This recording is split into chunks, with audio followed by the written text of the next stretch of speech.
Hey guys, நம்ம Tamil film இண்டஸ்ட்ரியிலேயே ஒருத்தருடைய voice வந்து ரொம்ப ஈஸியாக பண்ண முடியுங்க. வேற யாரு? நம்ம நடிப்பின் நாயகன் சூர்யா சார். ஸோ ரொம்ப ஈஸியான ஒரு விஷயம் என்னன்னா, நம்ம நார்மலாக பேசுகிற மாதிரி தான், ஆனால் பேசும்போது ஏ அந்த மாதிரி ஒரு ஏப்பம் ஒரு சவுண்ட் எஃபெக்ட். அது எனக்கு வேற எப்படி சொல்கிறதுன்னு தெரில. ஸோ இந்த இதை வச்சுட்டு அப்படியே நீங்கள் பேசுனீங்கன்னா சூர்யா சார் வாய்ஸ் வந்துடும்.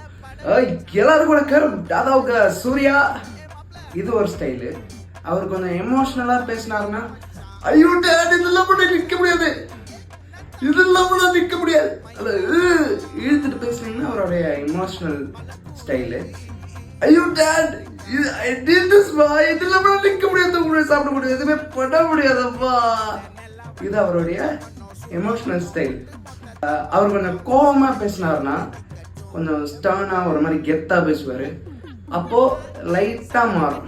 போலீஸ் குதிரையில் பூடு சிக்கத்தா பார்த்துருப்பேன், பின்னால் நாலாவது ஒரு சிக்கம் இருக்கு, பார்க்கணும் நினச்ச தொலைச்சிருவேன். இது அவர் கோபமாக பேசினாருன்னா இப்படி வரும். இந்த வீடியோ பிடிச்சிருந்தா லைக் பண்ணுங்க, ஷேர் பண்ணுங்க, ஜாலியாக இருங்க, ரெட்ரோ பாருங்க, டேடி எல்லாம் ஃபாலோ பண்ண மறந்துடாதீங்க. அத்தி சந்தனக்கட்டை டேடி அண்ட் டேடி சந்தன கட்ட